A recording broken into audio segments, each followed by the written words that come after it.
ഹരേ കൃഷ്ണ. എല്ലാവർക്കും മാധവത്തിലേക്ക് സ്വാഗതം. ഇന്നലെ നമ്മൾ പറഞ്ഞത് സത്രാജിത്തിൻ്റെ മരണമാണ്. സത്രാജിത്ത് മരണപ്പെട്ടു, കൊല്ലപ്പെട്ടു. ഭഗവാൻ സത്രാജിത്തിൻ്റെ മരണത്തിന് കാരണമായവനെ വധിച്ചു. സിമന്തകമണി വീണ്ടെടുത്തു. പിന്നീട് നമ്മൾ കണ്ടത് ഭക്തവത്സലനായ ശ്രീകൃഷ്ണ ഭഗവാനെയാണ്. ആ മനോഹരമായ കഥാഭാഗമാണ് നമ്മൾ ഇന്നലെ പറഞ്ഞത്. ആരെങ്കിലും കേട്ടിട്ടില്ല എങ്കിൽ നിങ്ങൾ ആ കഥ നിർബന്ധമായും കേൾക്കണം. നമ്മുടെ ചാനലിലുണ്ട്. കാരണം ഓരോ ഹിന്ദുമത വിശ്വാസിയും അറിഞ്ഞിരിക്കേണ്ടുന്നതായ വലിയ വലിയ കാര്യങ്ങൾ ആ കഥയിലുണ്ട്. അതുകൊണ്ടാണ് ആ കാര്യം പ്രത്യേകമായി പറയുന്നത്. ഇന്ന് നമ്മൾ കാളിന്തി വിവാഹമാണ് പറയുന്നത്. അതായത് അതിനുശേഷം ഇവിടെ നടന്ന ഈ സംഭവ വികാസങ്ങൾക്കൊക്കെ ശേഷം പിന്നീട് ഭഗവാന്റെ ജീവിതത്തിൽ എന്ത് സംഭവിച്ചു എന്നുള്ളതാണ് ഇപ്പോൾ നമ്മൾ പറയുന്നത്. ഹരേ കൃഷ്ണ. പാഞ്ചാലി സ്വയംവരം നടന്നു എന്ന് നമ്മൾ പറഞ്ഞു. അങ്ങനെ പാഞ്ചാലി സ്വയംവരത്തിനു ശേഷം ഭീഷ്മരുടെ മധ്യസ്ഥതയിൽ രാജ്യം രണ്ടായി പകുക്കുകയും പകുതി രാജ്യം പാണ്ഡവർക്ക് കൊടുക്കുകയും ചെയ്തു. ആ രാജ്യത്തിൻ്റെ രാജധാനിയാണ് ഇന്ദ്രപ്രസ്ഥം.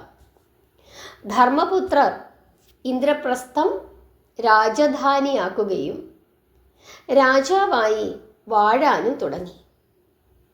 അക്കാലത്ത് ഒരു വർഷം പാർത്ഥൻ, അതായത് അർജുനൻ, തീർത്ഥാടനം ചെയ്യുന്നതിന് വേണ്ടി സന്യാസ രൂപത്തിൽ ദേശാടനം ചെയ്യുന്നതിൻ്റെ ഇടയിൽ ദ്വാരകയിലേക്ക് വരുന്നു. അങ്ങനെ ദ്വാരകയിൽ വന്ന് കുറച്ചു കാലം അർജുനൻ അവിടെ താമസിക്കുന്നു.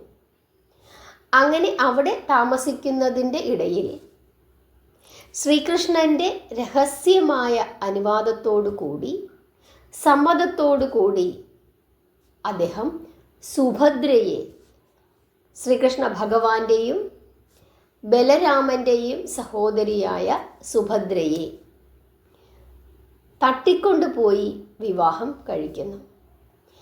അങ്ങനെ ഈ വിവാഹത്തിന് കൃഷ്ണൻ്റെ അനുവാദവും ഉണ്ടായിരുന്നു. പക്ഷേ ബലരാമന് അതത്ര ഇഷ്ടപ്പെട്ടില്ല. ആ കഥയൊക്കെ ഭാരതത്തിൽ, മഹാഭാരതത്തിൽ വിശദമായി തന്നെ പറയുന്നുണ്ട്. രാമന് എന്തുകൊണ്ടാണ് ഈ വിവാഹം ഇഷ്ടപ്പെടാതിരുന്നത്? അതിൻ്റെ കാരണം ദുര്യോധനനെ കൊണ്ട് സുഭദ്രയെ വിവാഹം കഴിപ്പിക്കണം എന്നായിരുന്നു രാമൻ്റെ ആഗ്രഹം. കൃഷ്ണൻ പിന്നീട്, അതായത് അർജുനൻ സുഭദ്രയെ വിവാഹം കഴിക്കുന്നതിന് വേണ്ടി തട്ടിക്കൊണ്ട് പോയതിനു ശേഷം സുഭദ്രയ്ക്ക് അർജുനനെയാണ് ഇഷ്ടം എന്നുള്ള നിലയൊക്കെ കൃഷ്ണൻ രാമനെ പറഞ്ഞ് ബോധ്യപ്പെടുത്തുകയും അങ്ങനെ സമാധാനപ്പെടുത്തുകയും ചെയ്തു.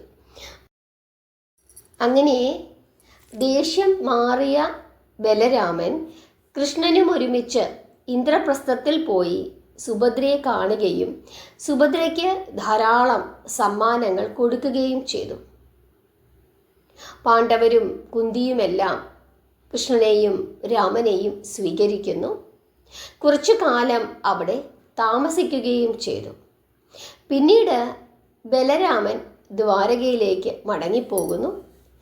അർജുനൻ്റെ ആഗ്രഹപ്രകാരം കൃഷ്ണൻ കുറച്ചുനാൾ കൂടി ഇന്ദ്രപ്രസ്ഥത്തിൽ താമസിക്കുകയും ചെയ്തു.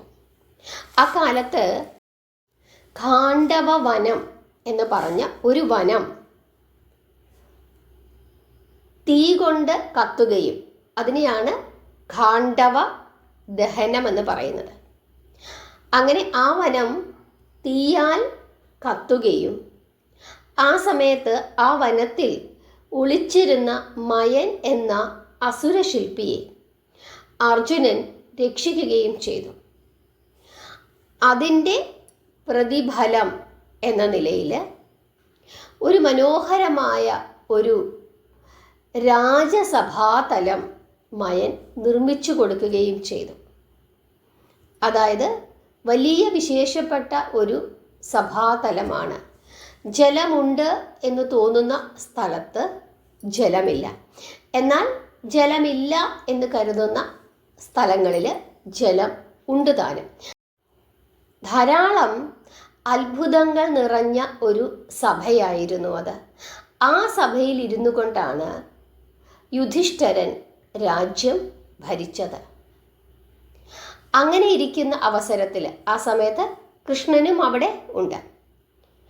അങ്ങനെ ഇന്ദ്രപ്രസ്ഥത്തിൽ താമസിക്കുന്ന അവസരത്തിൽ ഒരു ദിവസം അർജുനൻ കൃഷ്ണനും ഒരുമിച്ച് കാട്ടിൽ വേട്ടയാടാനായിട്ട് പോകുന്നു. ആ സമയം ദാഹിച്ചു വലഞ്ഞ അർജുനൻ കാളിന്തി നദിയിലേക്ക് ഇറങ്ങുന്നു. അവിടെ ഇറങ്ങി വെള്ളം കോരി കുടിക്കുന്നു. അങ്ങനെ കോരി കുടിച്ച് ദാഹം അകറ്റിയതിനു ശേഷം അർജുനൻ കരയിലേക്ക് കയറുമ്പോൾ ഒരു മനോഹരിയായ ഒരു സ്ത്രീ അവിടെ നിൽക്കുന്നത് കാണുന്നു. ദേവി, അവിടുന്ന് ആരാണ്? എന്തിനാണ് ഇവിടെ നിൽക്കുന്നത്? ഭവതിയുടെ പേരെന്താണ് എന്ന് അർജുനൻ ചോദിക്കുന്നു. ഉടനെ ആ സുന്ദരി പറയുകയാണ്, ഞാൻ സൂര്യപുത്രിയായ കാളിന്തിയാണ്. ദേവകിയുടെ പുത്രനായ ശ്രീകൃഷ്ണ ഭഗവാൻ എൻ്റെ കാന്തനായി വരണം എന്ന് ചിന്തിച്ചുകൊണ്ട് പ്രാർത്ഥിച്ചുകൊണ്ട് ഞാനിവിടെ വ്രതമനുഷ്ഠിച്ച് ജീവിക്കുകയാണ്. അദ്ദേഹം എൻ്റെ പ്രാണപതിയായി തീരുന്നില്ല എങ്കിൽ പ്രാണൻ വെടിയുന്ന സമയം വരെ ഞാനിങ്ങനെ ഇവിടെ വ്രതമനുഷ്ഠിച്ച് ഇരിക്കും. അടുത്ത ജന്മത്തിലെങ്കിലും അങ്ങനെ ഞാൻ അദ്ദേഹത്തിൻ്റെ ഭാര്യയായി തീരുകയും ചെയ്യും. അതിനു വേണ്ടിയിട്ടാണ് ഞാനിവിടെ താമസിക്കുന്നത്. അങ്ങനെ താമസിക്കുവാൻ എൻ്റെ പിതാവ് എന്നെ അനുവദിച്ചിട്ടുമുണ്ട് എന്ന് സൂര്യപുത്രിയായ ആര് പറയുന്നു? കാളിന്തി പറയുന്നു. ഉടൻ തന്നെ അർജുനൻ കാളിന്തിയോട് ചോദിക്കുകയാണ്, ദേവിക്ക് കൃഷ്ണനെ അറിയാമോ എന്ന് ചോദിക്കുന്നു. ഉടനെ കാളിന്തി പറയുകയാണ്, അമ്പാടിയും വൃന്ദാവനവും എൻ്റെ തീരത്തുള്ള പുണ്യ സ്ഥലങ്ങളാണ്. അവിടെയാണല്ലോ ബാല്യകാലത്ത് ഭഗവാൻ അത്ഭുത ലീലകളാടിയത്. ഈ നദിയും ഞാനും ഒന്നു തന്നെയാണ്. ഈ നദിയുടെ ദേവതയാണ് ഞാൻ. എൻ്റെ നാമങ്ങളിൽ കൂടിയാണ് യമുനയുടെ ഈ ഭാഗത്തിന് കാളിന്തി എന്ന് പേരുണ്ടായത് എന്ന് കാളിന്തി ദേവി പറയുന്നു.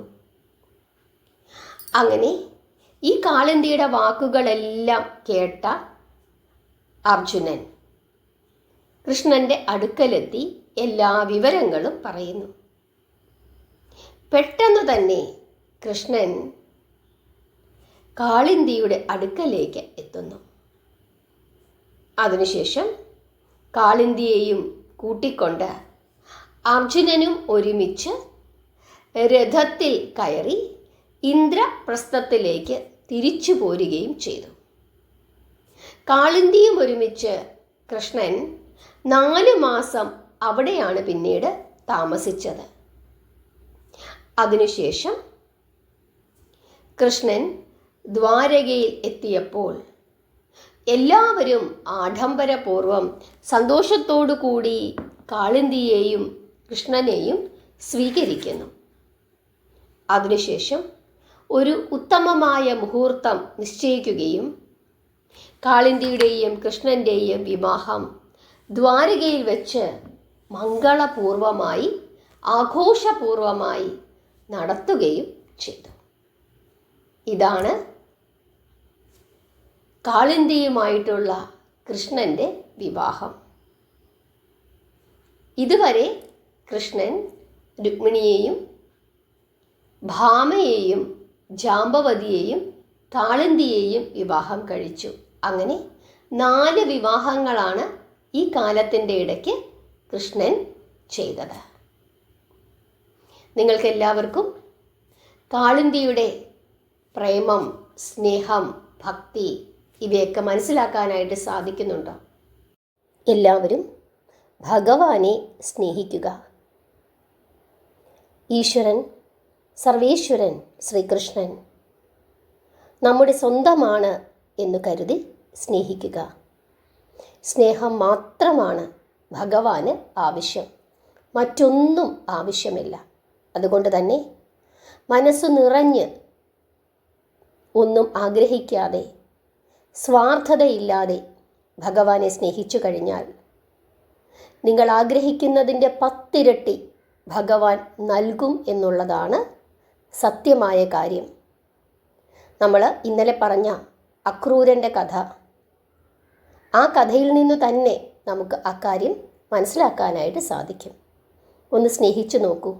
തീർച്ചയായിട്ടും നിങ്ങളുടെ ജീവിതത്തിൽ വലിയ മാറ്റങ്ങൾ ഭഗവാൻ കൊണ്ടുവന്ന് നൽകുക തന്നെ ചെയ്യും.